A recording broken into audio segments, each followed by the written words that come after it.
It was only 8:45 a.m., but this Monday was about to become the worst Monday of my life. Earlier that morning, I had kissed Marissa, my wife of 15 years, on the cheek and wished her a good day.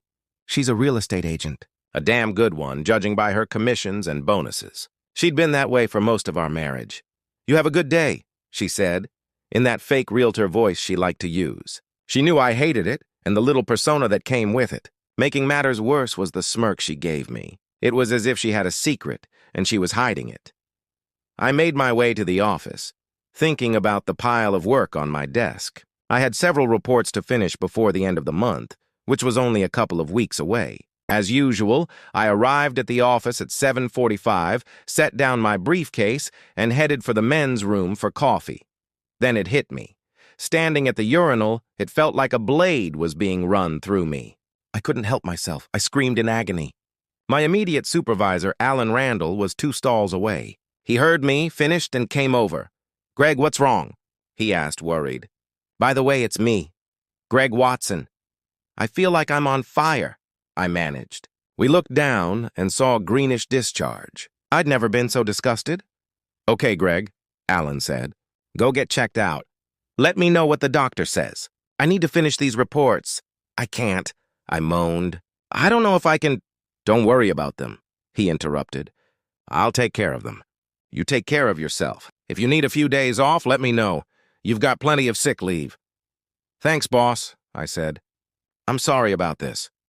"Hey, life happens," he said with a wry smile. He was trying to cheer me up. I washed my face and grabbed my briefcase. On the way out, I told the receptionist I'd be gone for at least a day. I thought about going to my regular doctor, but his office was across town and I doubted I'd get in today. So I walked a few blocks to the urgent care center. They took samples and asked me to wait while they analyzed them. It felt like an eternity, but it was only half an hour. Finally, a young nurse called my name. She beckoned me over and looked at me like I was an insect. I didn't like that look. "Have a seat, Mr. Watson," she said, in an unfriendly tone. She took my vitals, wrote things down, and said, "The doctor will be here soon," before leaving. Minutes later, an older man in a white coat knocked and stepped in with a folder. "Mr. Watson, I'm Dr. Smith," he said. "Your preliminary test results have come back. It appears you have a rather nasty case of gonorrhea." "Gonorrhea?" I asked, shocked. "How is that possible?" "It's a sexually transmitted infection," Dr. Smith said, looking at me like I'd missed something obvious. "I'll prescribe antibiotics. Abstain from sexual activity for 7 days after treatment. If symptoms persist, see your primary physician. There are other tests running now. Some results may take a couple of weeks. Also, I need a list of anyone you've been with recently." "I've only been with one person, my wife," I said. He looked at my chart, then at me, and his face softened. "If you contracted it from her, she may not show symptoms," he said. "She might mistake them for a bladder or vaginal infection. She should be examined as soon as possible. The longer she waits, the greater the risk of complications." He handed me a packet of pills and had me sign forms. "Take care of yourself, Mr. Watson," he said. "And consult your doctor." Great, I thought as I checked out. I got in my car and called Alan. "I'm sorry to hear that, Greg," he said. "Don't worry. Discretion is my middle name. Take a leave of absence. Come back when you're cleared. I've already forwarded your reports. Get well."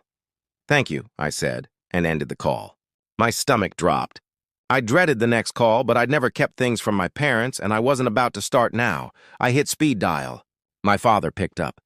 "Hey, son, how's it going?" "Not great, Dad," I said. "Can I talk to you and Mom?" "I'd rather not do this over the phone."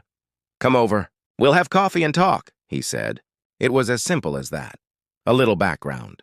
My sister, Denise, and I grew up in a very religious home. It was a loving place, but strict. Sex before marriage was a big no. Because of that, I didn't sleep with anyone until I married Marissa. I'd dated and I'd fooled around a little, but that was it. I remember telling Marissa I wanted to wait until marriage. She smiled and kissed me. "That's sweet," she'd said. "I promise I'll rock your world on our wedding night." She did. She taught me, and we learned each other. I loved her, and I loved the family we built. 2 daughters, Lisa and Ginger. Marissa returned to work after maternity leave, and she threw herself into her career. Often I was Mr. Mom. I didn't mind. I loved my girls. As the years went on, Marissa disappeared more and more.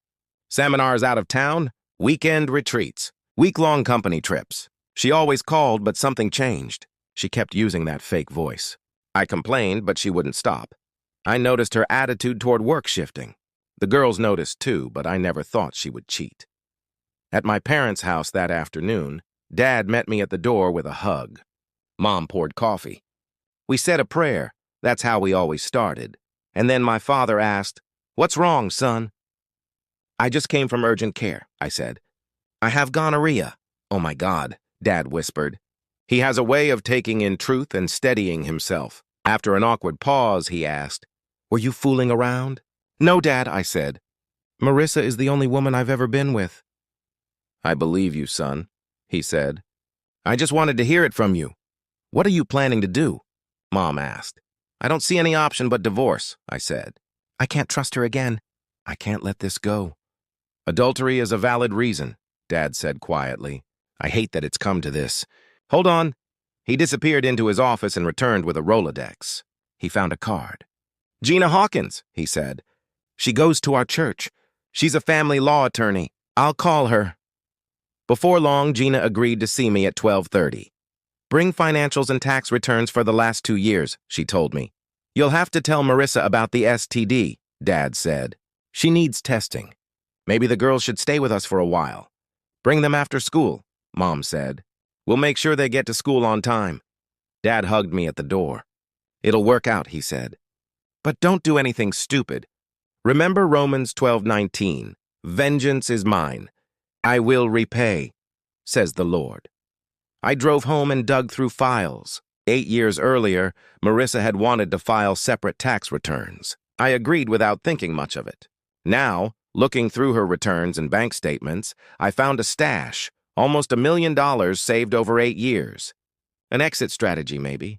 I folded the statements into a folder and headed for Gina's office. Gina greeted me warmly. She poured coffee and brought out a small plate of buttered nuts. She listened as I told her about the clinic, the test results, and the bank statements. "Divorce isn't about justice," she said. "It's about money. How much you have and how much a lawyer can get from you.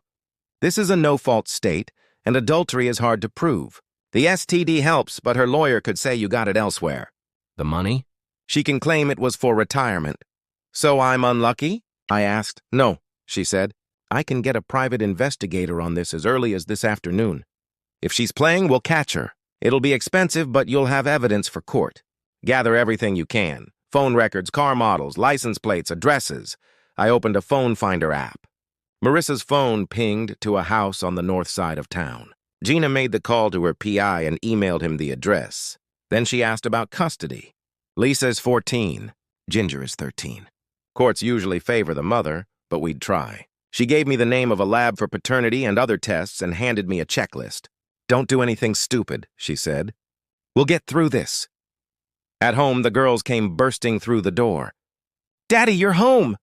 Lisa cried. "Are you okay?" Ginger asked. "It's been a rough day," I said. "Go packing up for a couple of nights. You'll stay with your grandparents for a while." Lisa's face dropped. "You caught her cheating, didn't you?" she asked. I was stunned. "How do you know that?" I asked. "I heard Mom on the phone a few times," Lisa said. "She was using that fake voice. I couldn't make out everything, but she said things like, 'I can't wait to see you again.'" I hugged them both, and then, at Gina's suggestion, I swabbed their cheeks for DNA tests. My heart was breaking. "Daddy, if you get divorced, can I stay with you?" Lisa asked. "I'm asking for custody," I said.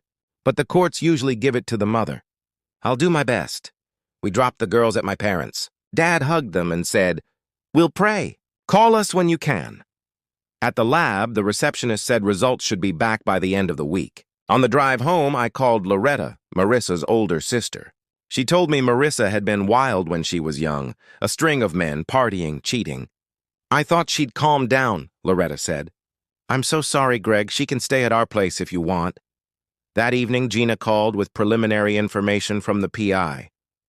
"Your wife's been with 3 men since 1 this afternoon," she said.